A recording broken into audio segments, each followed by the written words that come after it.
न राजहार्यम, रिकॉर्डिंग कर ले। राजा भी अपहरण नहीं कर सकता है। न भातृभाज्यम, कि भाई लोगों में जैसे संपत्ति का बंटवारा होता है ऐसे इसमें संपत्ति का बंटवारा नहीं हो सकता है। न च भारकारी, इसका बोझ भी नहीं है। व्यये कृते वर्धते एव नित्यम, इसको यूज करो तो बढ़ता है। बताओ दुनिया में ऐसे धन जैसा कोई धन है क्या? बताओ, कोई शंका है तो बताओ आप। ये ऐसा कोई धन आपने दुनिया में देखा क्या कि जिसको खर्च करो और बढ़ जाए? कोई बतावे, यहाँ बैठे हुए में से कोई बतावे कि आपने ऐसा कोई करेंसी दुनिया में देखी हो? दुबई में द्राम चलते हैं, अमेरिका में डॉलर चलते हैं, लंदन में पाउंड चलते हैं, जापान में येन चलते हैं, दुनिया भर की करेंसी। कुवैत में तो सबसे महंगी करेंसी 150 पौने 200 रुपये, वहां का 1 रुपया, यहाँ के 250 की 225 250 सबसे महंगी करेंसी कुवैत की। हमारे सागवाड़ा के बहुत सारे लोग कुवैत में इधर उधर जाते हैं। तो ऐसी कोई करेंसी देखी क्या कि जिसको आप खर्च करो और बढ़े? खर्च करोगे तो घटेगी, बढ़ेगी थोड़ा। लेकिन जो गुरु की दी हुई संपत्ति है ना, उसको खर्च करते रहो करते रहो करते रहो करते रहो और बढ़ती जाएगी। जितना खर्च करो, मैं भी खर्च ही कर रहा हूँ। देखो जो मिला है दे रहा हूँ।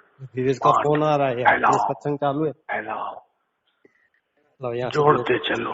वहां भी न जाने अंदर में कितने लोग जेल में भी, उनको भी समझ ज्ञान योग। एक आया अंदर, बोले मैं मर्डर के साथ जाके क्या करेगा? 12-14 साल की सजा पूरी करके जिसके कारण मैं अंदर हूँ उसको मैं मार दूंगा।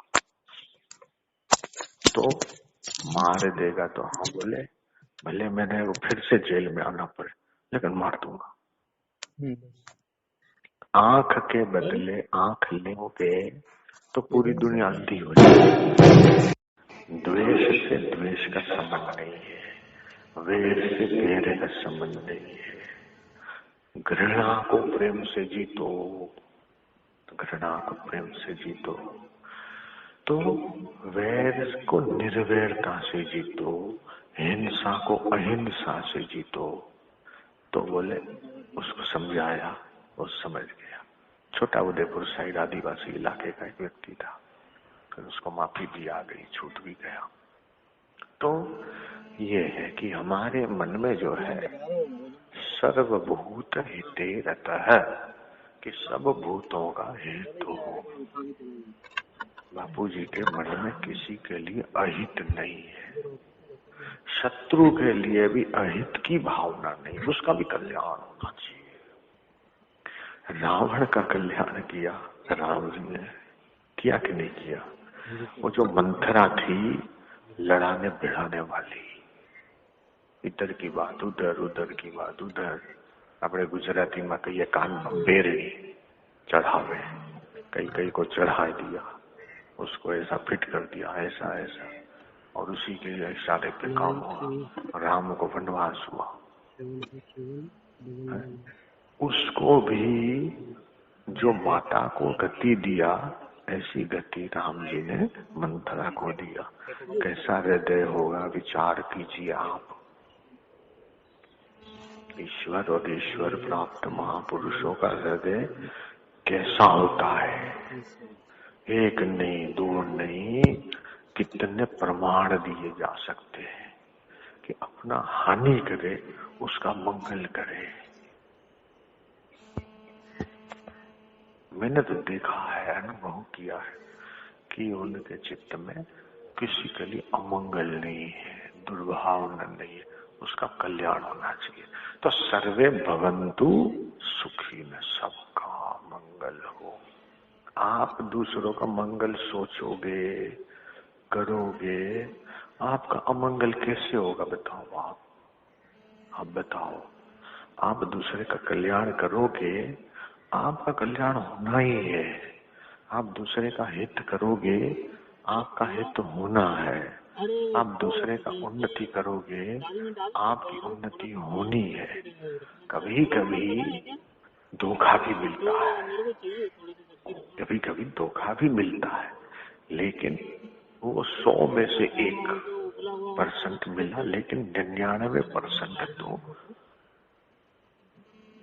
मंगली होता है, अमंगल नहीं होता। ऐसो कौन कृपालु जग में, जो आवागमन मिटावे। गुरु बिना औषधि कौन पिलावे।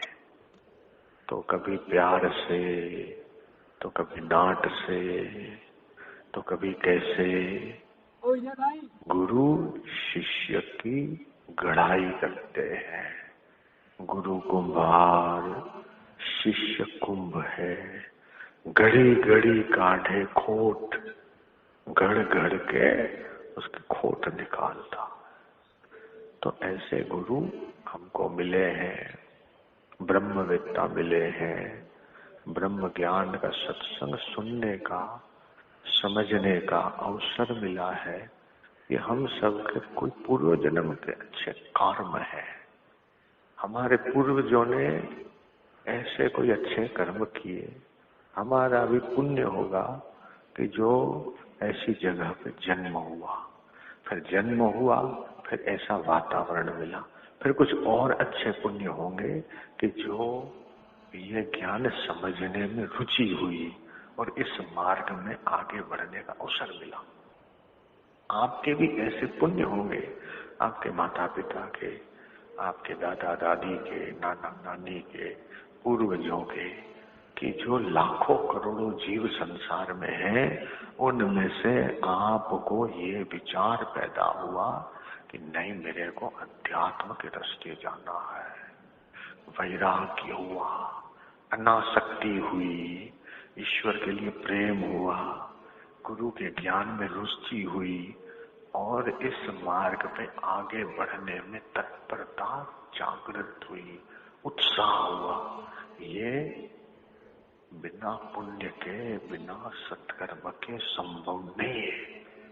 ये हमारे ऊपर परमात्मा की विशेष कृपा है। परमात्मा की तो कृपा सब पे है, लेकिन हमारे ऊपर परमात्मा की, आप सबके ऊपर, हम सबके ऊपर परमात्मा की विशेष कृपा है, अनुग्रह है। हम जितना उनका धन्यवाद करें उतना कम है कि हमारे चित्त में ब्रह्म ज्ञान के लिए रुचि पैदा हुई, सत्कर्म के लिए रुचि पैदा हुई, निस्वार्थ निष्काम कर्म करने की रुचि पैदा हुई और हम कर रहे हैं। ये पुण्य का फल है। और इसलिए हम जितने सुखी हैं, हम जितने संतुष्ट हैं, ऐसे घोर कली काल में बड़े बड़े लखपति, बड़े बड़े करोड़पति, बड़े बड़े अरबपति जो यहाँ शांति मिलती है, आनंद आता है और अध्यात्म का खजाना मिलने से जो आत्म संतोष होता है न, ऐसा आत्म संतोष बड़े बड़े अरबपति खरबपतियों को नहीं है। मैंने नजदीक से देखा है। मेरे लिए मनरू थी, विदेश में एक बहुत एक्ट्रेस थी, बहुत खूबसूरत थी, फिल्म में भी वो काम करती थी, पैसे की कमी नहीं थी। उसका साथ प्राप्त करने के लिए और उसके साथ सोने के लिए कई पुरुष लाइन लगाते थे। ऐसा उसका स्वरूप था, ऐसी खूबसूरती थी और पैसा भी था, अभिनय की कला भी थी। पैसा है, विषय है, भोग है, काम की पूर्ति भी है। उसके बाद भी उसने आत्महत्या करी। क्यों करी भाई? रुपया नहीं था क्या? भोग सुख के साधन नहीं थे क्या? विषय सुख नहीं था क्या? क्या नहीं था? बाहर का सब कुछ था। बाहर का सब कुछ था जिसको हम संसारिक सुख बोलते हैं। वो सुख में कोई कमी नहीं थी, रुपए पैसे में कोई कमी नहीं थी। प्रतिष्ठा में कोई कमी नहीं थी, नाम, नेम एंड फेम सब था, तो सुसाइड क्यों किया? जो सच्चा शांति, सच्चा आनंद होना चाहिए वो नहीं था। काश उसको कोई ब्रह्मवेत्ता मिलता तो सुसाइड नहीं करती, उसको कोई अच्छी राह मिलती, कोई आध्यात्मिक गुरु मिलते, सत्संग मिलता तो आत्महत्या करने से वो बच सकती थी, उसको ये नौबत नहीं आती। तो हम सब कितने सौभाग्यशाली हैं।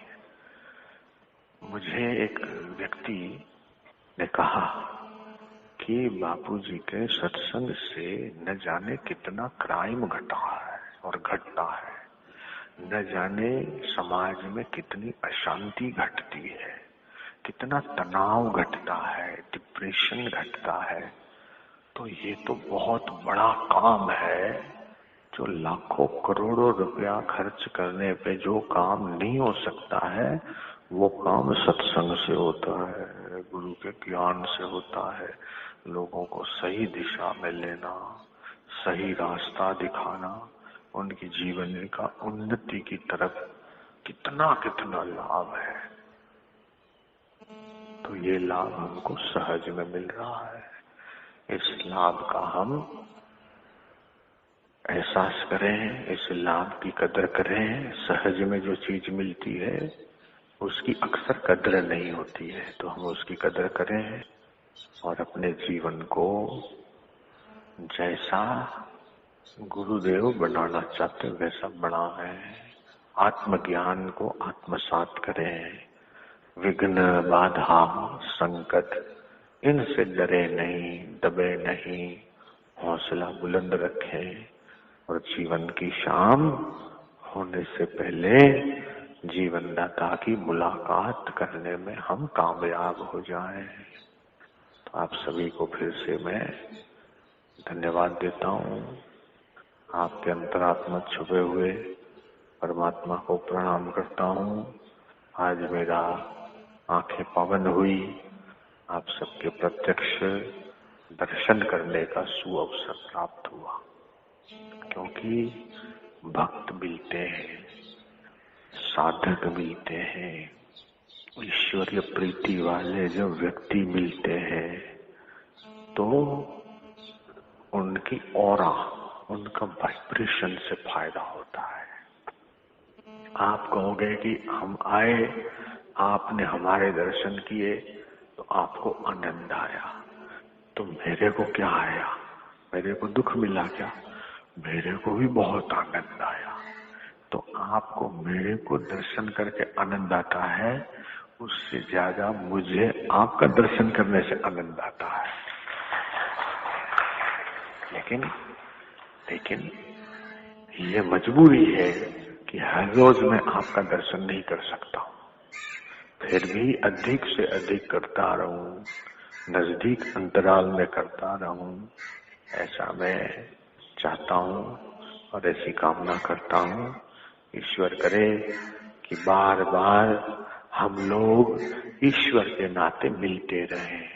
कई लोग मिलते हैं, कई लोगों का संबंध होता है, उसमें निमित्त पैसा होता है, पैसे के लिए पार्टनरशिप होती है। हमारी पार्टनरशिप कैसी है? परमात्मा को लेकर पार्टनरशिप है। हमारा संबंध किसको लेकर है? ईश्वर को लेकर है। हमारे रिश्तों के केंद्र में परमात्मा है, हमारे रिश्तों के केंद्र में गुरुदेव है, हमारे रिश्तों के केंद्र में आध्यात्मिकता है। और ये रिश्ता संसार का सबसे बढ़िया रिश्ता है, सबसे पवित्र रिश्ता है, सबसे ऊंचा रिश्ता है, क्योंकि इसमें मतलब नहीं है। गांधी जी के साथ कुछ सहयोगी थे, विनोबा भावे, तो बोले मतलब से तो सब मिलते हैं, बिना मतलब के मिले। तो साल में वो एक कार्यक्रम करते थे विनोबा भावे। यहाँ नागपुर के पास में वर्धा नाम सुना होगा, वह गांधी जी का आश्रम है, मैं गया हुआ, बापूजी भी गए हुए। तो वर्धा में वो रहते थे और ब्रह्म विद्या मंदिर नाम से उन्होंने एक आश्रम बनाया। महिला आश्रम भी है वहां, पुरुषों का आश्रम है, जैसे यहाँ महिला आश्रम ऐसे वहां भी है। तो वहां कार्यक्रम करते थे साल में एक बार, नाहक मिलन कार्यक्रम उसका नाम रहता था। नाहक मिलन, कि हम मिलेंगे काहे के लिए? बोले मिलने के लिए मिलेंगे, कोई मतलब से नहीं मिलेंगे, मतलब से तो पूरी दुनिया मिलती है, हम तो बिना मतलब के मिलेंगे, बैठेंगे, कुछ चर्चा करेगी। तो हमारा ये जो मिलन है नाहक मिलन है। इस नाहक मिलन में कैसी बातें हो रही है कि हमारे हक की बात हो रही है। हमारा हक क्या है? ये हर मनुष्य का हक है प्रसन्न रहना। हर मनुष्य का जन्मजात अधिकार है ईश्वर प्राप्ति करना। हम उस ईश्वर प्राप्ति के अधिकार ईश्वर प्राप्ति के अधिकार को हासिल करने के लिए मिल रहे हैं। तो नाहक मिलन के बावजूद भी हक मिलन भी है, हक मिलन के बावजूद भी नाहक मिलन है कि मतलब से तो सब लोग मिलते हैं। क्या काम है? हाँ, कहाँ यार, कब मिलोगे? कहाँ मिलोगे? यहाँ मिलेंगे, ठीक, कोई न कोई मतलब है। लेकिन हमारे बीच में जब भी मिलना हुआ और हो रहा है और आगे होगा, उसके केंद्र में क्या होगा? परमात्मा होगा। उसके केंद्र में क्या होगा? सत्य चर्चा होगी, सत्य ज्ञान होगा। तो ये मिलना हमारा बहुत ऊंचा है। रिश्ते नाते निभाते हैं, उसका मन दुख न हो जाए, उसको बुरा न लग जाए, उसको हमारे से ऐसा न हो जाए। ये रिश्ते नाते संसार के क्या निभाने पड़ते हैं, उनको संभालने पड़ते हैं। उसमें न जाने कितनी ताकत और आयोजन करना पड़ता है। इस रिश्ते में थोड़ी लापरवाही भी जायज है कि कभी देखो 7 साल अंदर होने के बाद भी हमारा रिश्ता कितना मजबूत है कि अभी तक टूटा नहीं है। कितनी बड़ी बात है? आपके अंदर जो उम्मीद है वो घटी नहीं, टूटी नहीं। हाँ, आज नहीं कल, आज नहीं कल शबरी ने इंतजार किया, मेरे राम आएंगे, मेरे राम आएंगे।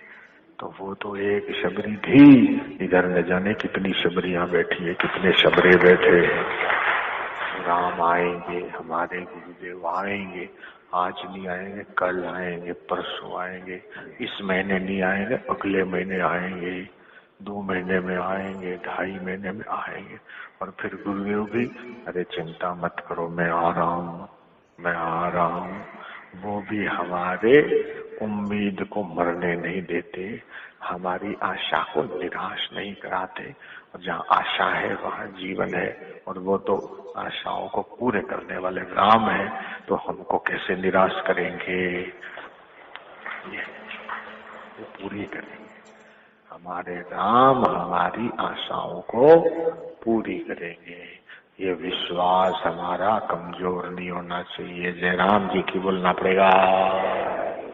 हमारा ये उम्मीद, हमारी ये आशा, हमारा ये भरोसा, हमारा ये विश्वास टूटे नहीं, भंग नहीं हो, ये हमें देखते रहना है। मीरा क्या बोलती है? असुवन जल सींच सींच प्रेम बेल बोई। मैंने प्रेम की बेल लगाई। बेल समझते हो ना? बेला पेड़ के ऊपर चढ़ता है, ऐसा प्रेम का बेला लगाया है, उसको मैंने सींचा है। कैसे सींचा है? आंसुओं के जल से सींचा है।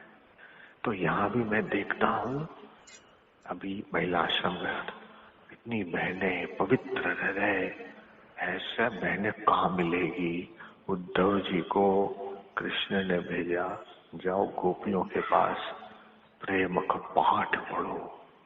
इतनी श्रद्धा, इतनी भक्ति, इतनी प्रीति दुनिया में आपको कहीं नहीं मिलेगी आज के समय में। ये इन देवियों से सीखने की बात है कि कितनी श्रद्धा है, कितनी भक्ति है। थोड़ी उनकी भी कृपा हम सब पे हो जाए तो हमारे अंदर भी प्रेमा भक्ति और बढ़ जाए। मैं तो ऐसा भगवान से प्रार्थना करता हूँ कि उनको देख के ये बात सीखने की है कि कैसा अनन्य प्रेम है, कैसी अनन्य प्रीति है। गजब है, गजब। हाँ, तो जैसे उद्धव जी ने गोपियों से प्रेम का पाठ पढ़ा, ऐसे कई देवियों का दर्शन करके हमारी आंखें पावन हो जाती है, हमारा जीवन धन्य हो जाता है और हम प्रेम का पाठ सीखते हैं कि ऐसा प्रेम हमारे दिल में भी जागृत हो जाए। कबीर जी जैसे ज्ञानी क्या बोलते हैं, एक एक गोपी के प्रेम में बह गए कोटि कोटि कबीर। एक गोपी, एक गोपी का प्रेम कैसा कि उसमें करोड़ों कबीर बह गए। विचार कीजिए, इस बात का विचार कीजिए कि एक एक गोपी का प्रेम ऐसा है, करोड़ों कबीर उसमें बह जाते हैं। ज्ञान तो भाई ज्ञान है, लेकिन प्रेम तो ज्ञान का बाप है। ज्ञान तो ज्ञान है, नहीं ज्ञान है नहीं ज्ञान है न सदृशम पवित्र में विद्यते। ज्ञान के समान पवित्र करने वाला कुछ था नहीं, है नहीं, हो नहीं सकता। लेकिन दिव्य प्रेम, ये जो आजकल प्रेम लोग समझते हैं, वो तो प्रेम की व्याख्या ही अलग है। लेकिन जिसको दिव्य प्रेम बोलते हैं, इंग्लिश में एक वर्ड है प्लेटोनिक लव। प्लेटोनिक लव जिसको दिव्य प्रेम का इंग्लिश में ये कि प्लेटो उस समय से इसका अर्थघटन किया, डिवाइन लव, प्लेटोनिक लव। वो जो है उसमें शारीरिक मिलन का महत्व नहीं है, वो दिल से जुड़ा हुआ है, हृदय से जुड़ा हुआ है। और वो जो हृदय का दिव्य प्रेम है वो इतना रसपूर्ण है, इतना रसीला है, ऐसे प्रेम में बह गए कोटि कोटि कबीर। तो जिनको ये थोड़ी अध्यात्म की गहराई होगी ना, वो समझ पाएंगे। लौकिक नजर से देखे, बोले क्या है, गाड़ियों के पीछे भागते लटकते भटकते, ये वो फलाना, वो अलग अर्थ में उसको देख। जब बोले बाबा के पास कुछ काला जादू होगा, न मेरे पास काला जादू है, न मेरे पास सफेद जादू है, मेरे पास ईश्वरीय प्रेम का गुरु प्रसाद है, वो है, और कुछ नहीं है। बाकी तो ये जो है ना, जिनको अध्यात्म की गहराई नहीं है या जिनका मार्ग अध्यात्म का नहीं है, वो इसका कुछ भी हिप्नोटिज्म है। हिप्नोटिज्म क्या है, हिप्नोटिज्म में 7-7 साल अंदर है, तो हिप्नोटिज्म हो सकता है। That is not a hypnotism, that not a self hypnotism, only spirituality, divine love, platonic love. ये अध्यात्म की गहराई है, ये उससे संभव है। बाकी इसको तुम सांसारिक तराजू में तोलोगे तो ये तुम्हारी बुद्धि की समझ में आने वाला ही नहीं है। तो ये है, समय हो गया, आगे कार्य भी है, तो 2 मिनट गहरा सांस लें, 3 बार हम लोग ओमकार का गुंजन करें, फिर आज की सभा को विराम देते हैं।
हरिओम।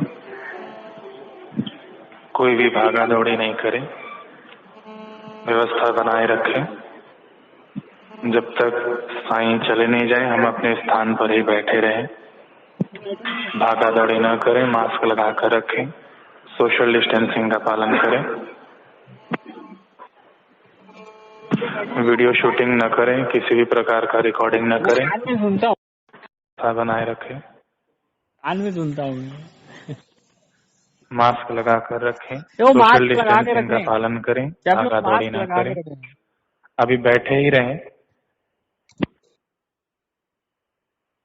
मास्क लगा के रखे, फोन चालू है।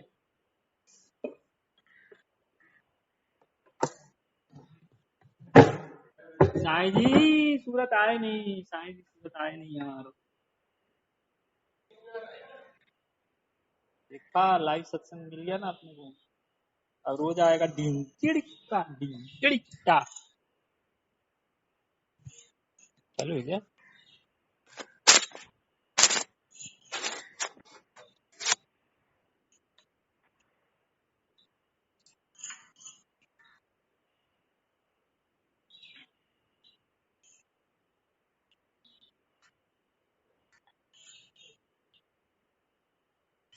इसमें ढूंढना पड़ेगा, चल नहीं जाता।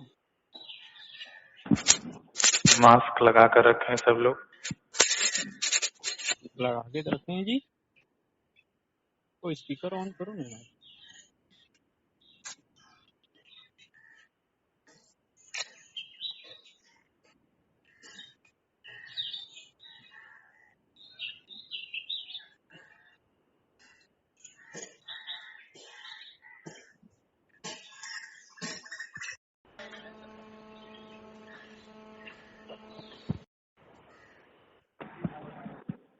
नहीं अभी हम कहाँ अपने पे? स्थान पर ही बैठे रहे। कहाँ पे?